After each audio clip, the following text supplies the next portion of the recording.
Hi, everyone. This is Abraham here with the Southlander, investigative journalist. And I have here Professor Victor Narro, professor at UCLA. So, Victor, again, thank you for joining me. Happy to be here. Thank you so much. Awesome, awesome. Before we get started, Victor, if you can just give us a little introduction about yourself, the work that you've done, and what you're currently doing. Yes, well, I'm at the UCLA Labor Center. I've been there for almost 23 years now. Project director, and I'm also professor of our new labor studies department at UCLA. We have a Awesome. bachelor's degree in labor studies and social justice. And then before that, I worked at the Coalition for Humane Immigrant Rights of Los Angeles for about 6 years. I was the Workers' Rights Project Director. And then before that, I worked at MALDEF, the Mexican American Legal Defense Educational Fund. Um, I'm an immigrant, from Peru. My mother's from Spain. My dad's from Peru. Um, I came to this country in 1966, grew up in New York City. Um, but I've always, from an early age, that's just too many things in New York growing up. A lot of violence by NYPD, and I saw a lot of injustice growing up in my neighborhood. So I just knew I wanted to do this kind of work so that people don't have to go through what I went through as a child. Great, great, awesome, awesome. Well, thank you for that, Victor. Yeah. The reason I wanted to bring you on is because we're going into the historic May Day anniversary, where 20 years ago in 2006, we had the largest pro-immigrant rally in Los Angeles, where over 1 million people took to the streets, and it was a direct response to the Sensenbrenner bill. So, and kind of to make the connections at what's happening now, right? It's the unleashing and massive attacks on our immigrant community. I want you to talk to us a little bit about uh, that moment of 20 years ago. What was that like? If you can give us any kind of. Yeah, so for me, it really begins like a month before March 25th, Mhm, because there was a working group at Placita Vera at the church, a working group. It was the Coalition for Humane Immigrant Rights of Los Angeles, the Central American Resource Center, Carecen, mhm, and also back then it was SCIU 1877. Today it's SCIU United Service Workers Voice, which is a Justice for Janitors Union, the mhm, janitors.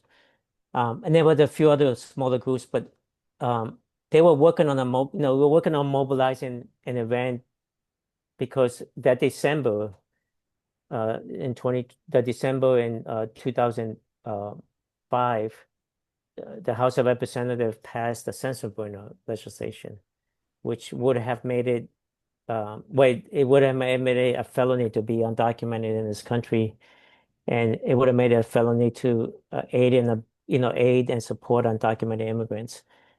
Um, it was going to make it pass the House right before the holiday break, caught everybody by surprise.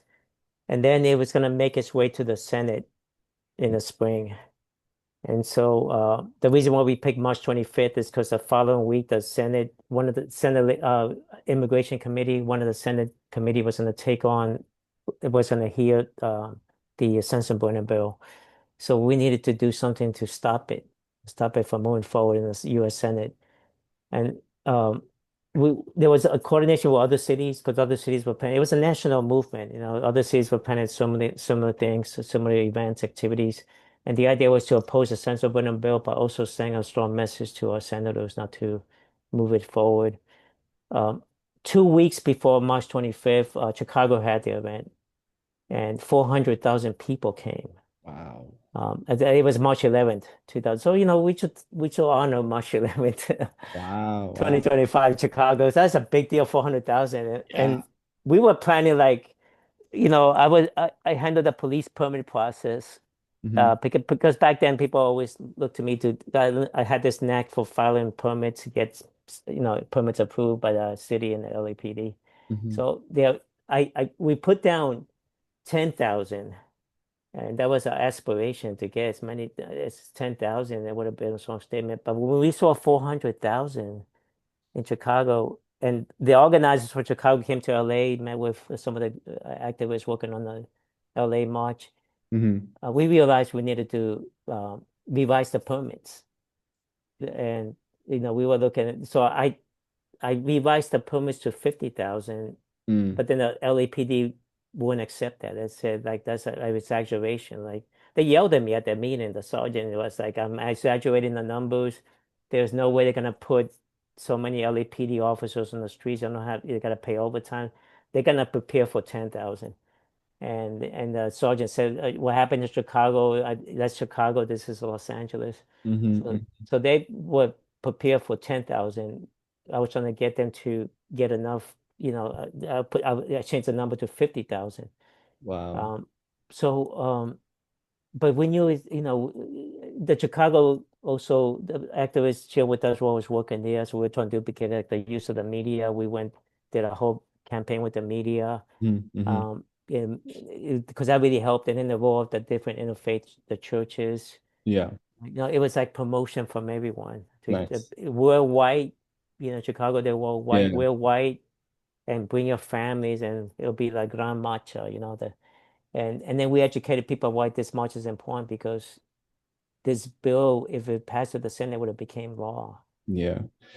And so, you know, what happened in Chicago inspired us a lot. So I really want to hats off to Chicago because people don't write enough about Chicago.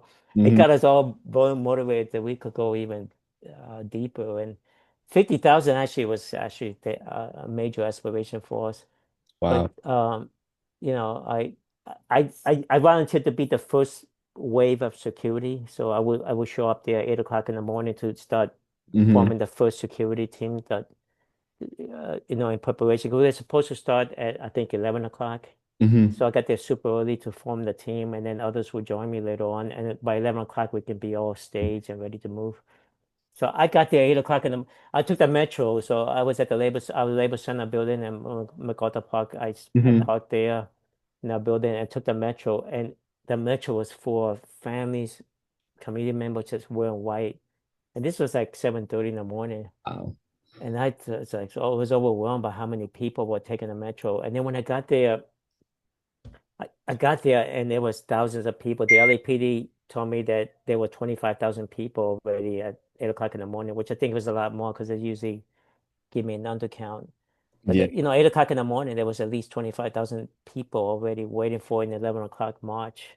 And Wow. then more waves of people started coming in. So I called the mayor's office because we worked with the mayor's office. That Mayor Rita was going to greet everybody at around 12 o'clock because we were going to start at 11 o'clock Olympic and Broadway and work our way to City Hall.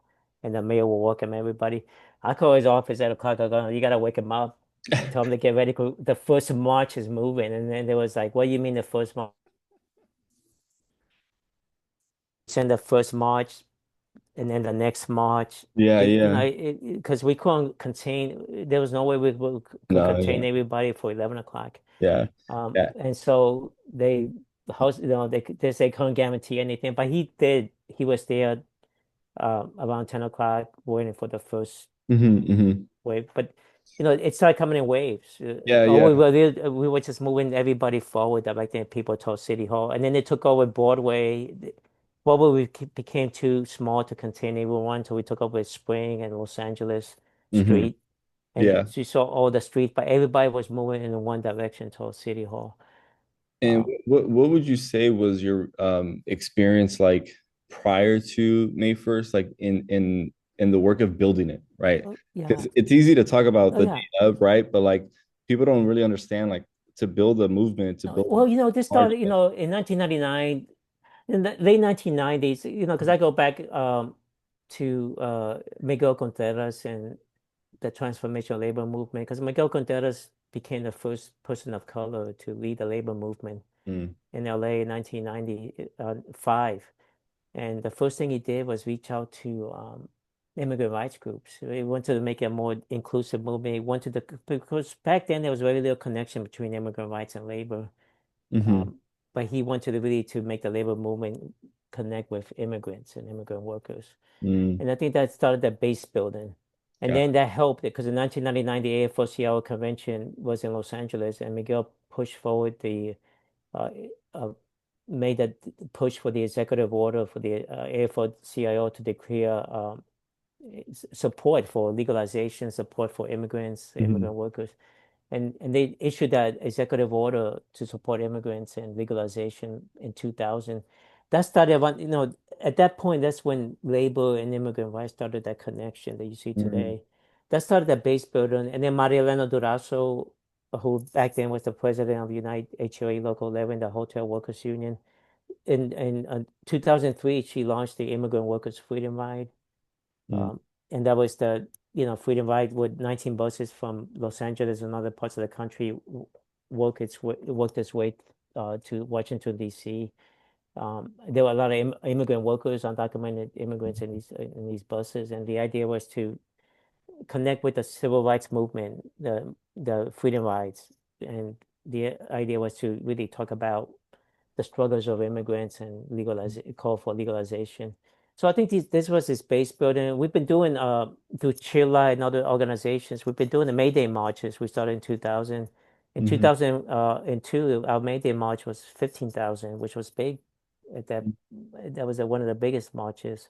So we started. There was all this base building that I think played itself out in in between March 25th and May Day Got it. Got it. in 2006. It was really, you saw that coming together of all these connections that have been made over the years.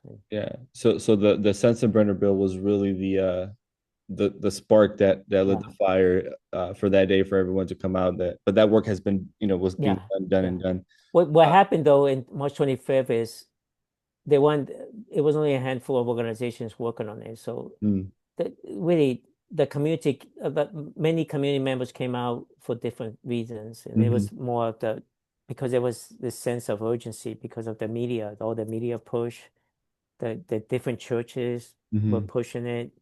Every household, they were seeing it on TV, the commercials and everything to show up on, it was an important event. mhm. And so I think that's what made the March 25th such a beautiful historic event. And Minneapolis kind of reminded me of that, because Okay. what happened in Minneapolis recently was the community took it over. It was the Yeah. community Yeah. getting involved. Yeah. And I saw that, and it was the outrage. I think what happened was people were outraged. You saw Yeah. the media interviews. People were just outraged that they worked so hard in this country, they contribute so hard, and for Yeah. this white man from Wisconsin, Cesar Bueno to call them felons. Yeah. It just created this outrage. Yeah. And Yeah. that was, I think, really the spark. Yeah, I'm always amazed when I look at the clips or read old articles about that specific year because of the amount of people that came out with the background of the Iraq War, right? So, which was an illegal war that we all know now how many lives were caused. And before the age of social media, right? So it was like literally going out into neighborhoods and going out and speaking to organizations. And then kind of, 20 years later, we're kind of somewhat in a similar situation where we have in the backdrop this war with Iran, and now we were going into a year since the siege of LA with the ICE raids, right? It was in June of last year that every day they're out hunting our people. So I want to get your reflections on that. Of what do you think of this current moment in comparison to 20 years ago? They just there, right? Because people witnessing the violence being caused to, workers, immigrant community members, and the fact that the spin, the rhetoric from the Trump cabinet, from the DHS is that these are like rapists and, Mm-hmm. murderers, and we're trying to deport the criminals. When in reality, we all know people are getting deported every day, like day laborers going to work, car wash workers, street vendors, making people trying to make a living, contributing to the economy. So that's the outrage on that. I think what's different between now is the process is being spread over not just it's not just immigration, but it's like you know everything that is happening with this administration. So that you've seen a lot of the big marches over planned events like the No King's Day. Mm-hmm. Everybody shows up. It's not just immigrant rights. The Mm-hmm. labor movement's under attack. Everybody's showing up because this administration has been attacking everyone. So you see the same outrage um, being, um, you know, uh, being distributed over so many different issues that impacted so many different lives that People are showing up for different because they're attacked in a different way by this administration. But this May Day coming up, a lot of it's gonna be focused on workers and immigrants. So we'll see, there's a coalition working hard. There's the May Day coalition. We'll work, Mhm. everybody's working hard to produce a major turnout. Yeah. Let's see what happened on May Day nationwide. If we can produce that May Day and what we did on May Day in 2006. Yeah. Yeah. But I think the outreach is there. The only thing, the media is not the same as it was back then. I just think I don't know if it's these media have, media companies have been monopolized or something, but you don't see the same level of outreach and promotion by the media as you saw in um, 2006. So I think that may be because they've been maybe restructured the whole media of these companies. But I will hope, my hope is that for the May Day March, there'll be more media involvement and Hmm. distribution.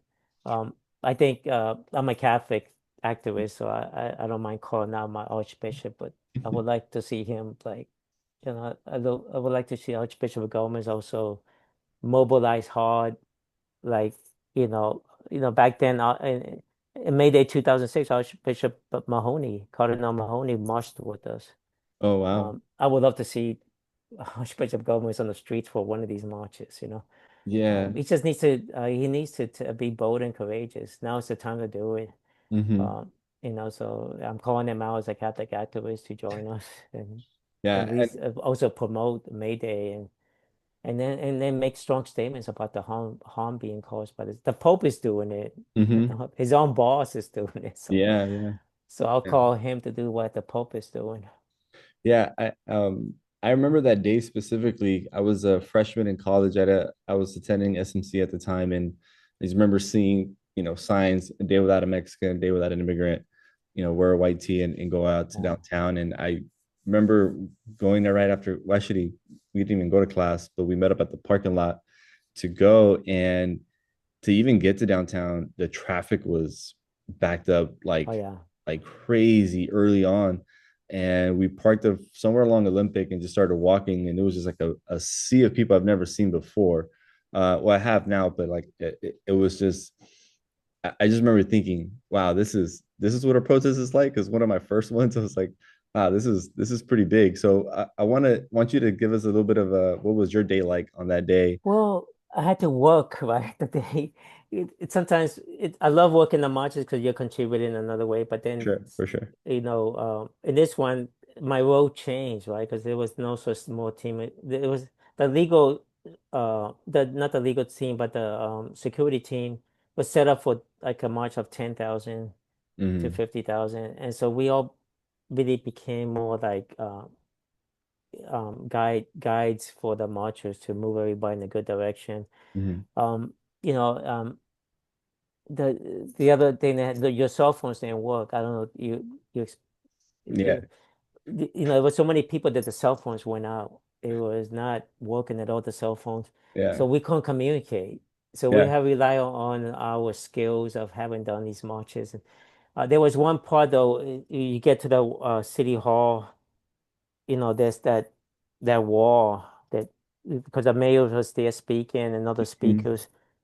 There was no, we found like, and it was mostly the janitors from the SEIU, 1877, because they had done a lot of marches. So we all held on, locked arms and formed a buffer between like a few feet with the crowd, because otherwise somebody would have been crushed. Because it would have been nobody. Mm, yeah. People would have been crushed against the wall because Hmm. people wanted to get close. Yeah. That was the scariest moment because I was thinking like, were we strong enough? Because there was only a handful of us trying to form Mhm. that buffer to prevent people from getting, so we will stand and we became the wall and and that way there was a few feet of space. Wow. I was concerned that we were not going to be able to withstand it and that we would have been crushed. Yeah. That was my concern. Yeah. And I think that it was about 1 hour I Mm, was doing that, just forming that. I was there for like and that was 1 hour of uncertainty, because I was trying to prevent that, hmm. keep that wall, the 3 feet, so that people were going to get crushed against the wall. Yeah. So that was a scary moment. But other than that, I mean, I just witnessed, just waves. It was waves after waves. It's like it will never stop. The one thing I want to add to is, today there's over policing of marches. Whenever we have a march, you see like, Chief McDonald sends his whole team with riot gear and they show up ready for an escalation. Mm-hmm. There were no police officers on the streets on March 25th because they were prepared for 10,000. You didn't see a black and white anywhere, They were and we had outnumbered. no incidents. We Uh, didn't have it. We had a million people, and we had no incidents. mm-hmm. So this stuff, because you hear the rhetoric from LAPD today that they have to be there with their projectiles, their Mm-hmm. weapons because of you know some of the organizers, they get out of control. And back, we had a million people, we had no incident at all. Mm-hmm. Mm-hmm. you know. So it speaks to this, this how we give into this rhetoric of we're policing at the Mm-hmm. marches. And what was it like afterwards? Because I know since you were part of an organization, um, what was the response afterwards? How did you guys feel? What was We are then prepared for the next few May Day was the next thing because that was one that every March we begin to think about May Day. mm, And there's a march on it. So May Day, was the next thing. It's really we are preparing for the next May Day march. But on April 11th, there was also an event at Bocito Vera that we got a lot of people. I think we got like 60,000, seventy oh thousand wow. people. That's not reported enough, right? Because you always think of March 25th and May Day. But Mm, and then there was another march on a Saturday because the high schoolers started walking out.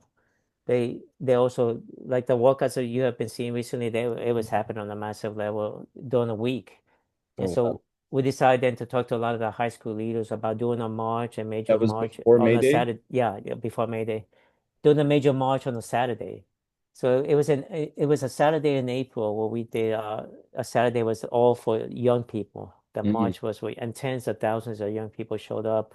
There was a lot of they marched all the way to City Hall. Mm-hmm. They took the same route, but it was all young people because we felt like they were doing all these walkouts on the week, but then giving them a Saturday.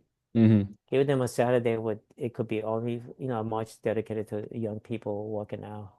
So So we were active, but May Day was the big one. May Day was yeah, the big one that we were. yeah, that's interesting because I don't think a lot of people really I know. when they think of May Day for that year, they don't think of the dialectics of what led up to it, the Yeah. continuous marches. That I didn't mean Yeah. I didn't even know that there was high school walking outs. I remember the high school walkouts in '05, my senior year, but not in '06. That led into that. Yeah, Uh, because right after March 25th, there were walkouts happening in the week. So we decided to give them a Saturday. So it's mhm, devoted only to the student. It was all young people, mostly high schoolers, mhm. marching that day. It was amazing. Yeah, Um, yeah, that was actually easier to one to handle because it wasn't like a million people. got And it. then we've done the May Day marches since 2000. We're doing these May Day marches, and so by 2006, we had done enough of these May Day marches. We just needed to make special preparations for a much bigger one Mm, because mm, we thought the momentum was there. People were yeah. still upset, even though the Senate wouldn't feel the day after on March 26th, the Senate committee canceled that meeting. Oh, And they never took on the censorship bill. So that march in Los Angeles, I think, really shifted. wow. Dianne Feinstein supported. She was in the committee and she was actually supportive of the censorship bill. Hmm. But she changed her position the following week. She Oh, nice. switched. The Yeah, power of the people. yeah. So I think that march stopped the censorship bill from moving forward. Okay. Now since we're here towards the end, Victor, tell me what are your hopes or expectations, or if you had a crystal ball, do you expect this Mayday to be either at the same capacity or maybe half? Um, I see a lot of the organization, the unions, everyone is doing around calls, Hmm. different groups, how many turnouts. So everybody's doing their piece to turn out.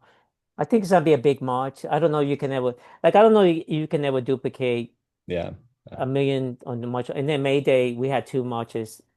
The morning march, the afternoon march. Each one had like a 500,000 people. I just don't think we, you know, the it was a special moment in history, but I feel confident we're going to have a big mobilization and around the country, everybody's preparing for May Day. I think people are so upset, so fed up, and so that's my hope. My other hope is we gotta um continue in making sure people register to vote.